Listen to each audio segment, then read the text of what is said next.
A newborn foal can stand within hours. A baby deer can follow its mother almost immediately. But a human baby? A human baby arrives soft, fragile, and completely dependent. It cannot run. It cannot cling. It cannot even hold up its own head. And for most of human history, that was a terrifying problem. No cribs, no bottles, no medicine cabinet, just cold nights, dangerous animals, long walks, smoke, hunger, and a tiny person who needed almost constant help. So how did prehistoric parents keep babies alive? The answer is simple but enormous. They reorganized life around the most helpless person in camp. For hundreds of thousands of years, human survival depended on a strange commitment. Everyone had to bend around the baby. In one very real sense, human babies are born unfinished. Compared with many other animals, they arrive early and unready. Their brains are huge for their bodies. Their heads are difficult to deliver. And after birth, they still have an enormous amount of growing left to do. That is part of the trade humans made.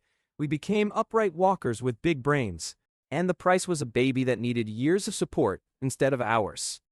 A foal is built to stand. A fawn is built to follow. A human baby is built to be carried, protected, warmed, fed, and watched. Not once. Not for a day. For years. The first solution was simple. If the baby could not go anywhere alone, then the baby went everywhere with someone else. In prehistory, the body was the stroller. A mother carries the baby against her chest. A father shifts the baby onto one hip. A grandmother ties the child to her back. Someone gathers food one-handed. Someone walks slower. Someone climbs with extra weight. That was not just a sweet parenting choice. It was infrastructure. Human babies needed contact support and constant transport. If the camp moved, the baby moved. If work had to be done, the baby came too. And carrying did more than move the child from place to place. It kept the baby warm, close to milk, harder to lose, easier to soothe. I carried baby is not just traveling. I carried baby is connected directly to the adult body. Heartbeat, warmth, smell, movement, safety. And we may even have a glimpse of this in the archaeological record.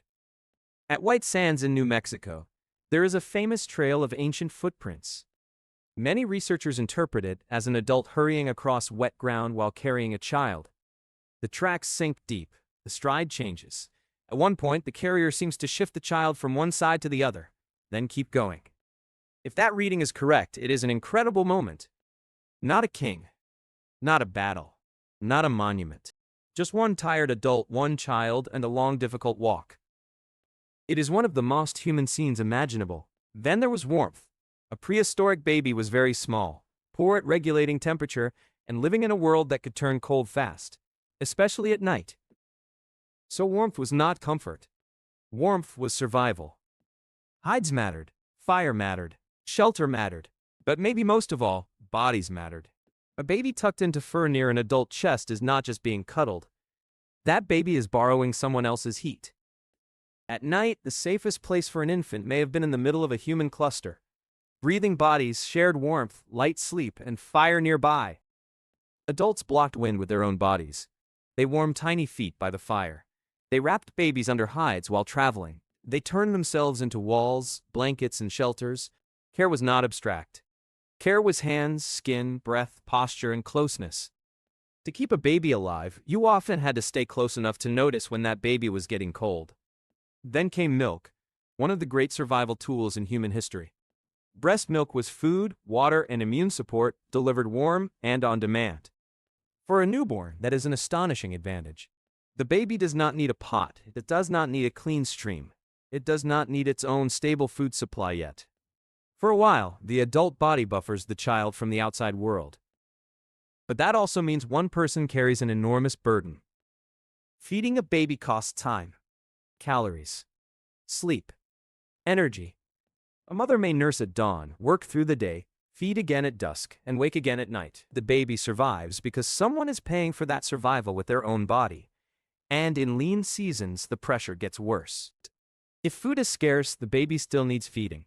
If the mother is tired, the baby still wakes. Which means one very old truth was probably already clear. If mothers were left completely alone with this task, the system would break. Eventually, milk is not enough. The child has to begin the dangerous transition toward other foods.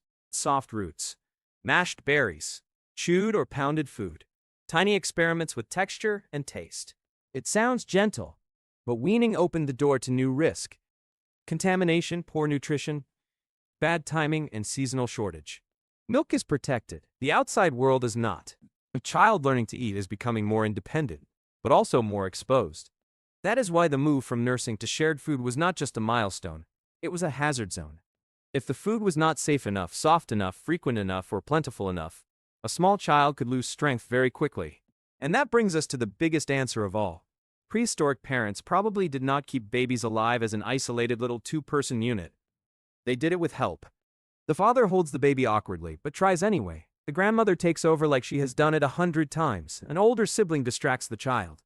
Another adult tightens the sling.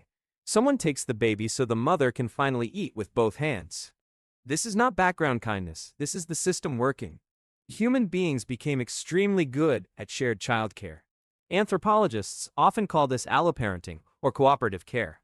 Not because prehistoric people were unusually gentle, but because helpless babies demanded a wider safety net than one exhausted person could provide.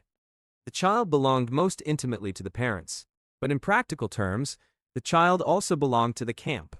Our babies were so difficult to raise that they may have helped make us more social, more cooperative, and more attentive to one another's needs. The baby did not just adapt to the human group. The human group adapted to the baby. And even then, not every child survived. Prehistoric life was dangerous. Infant mortality was likely heartbreaking.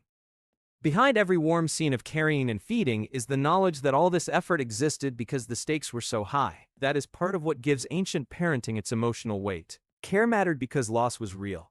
Every tiny wrap, every night walk, every shared burden around the fire. Each one was a way of pushing back against a world that did not easily spare the weak. And yet, again and again, it worked.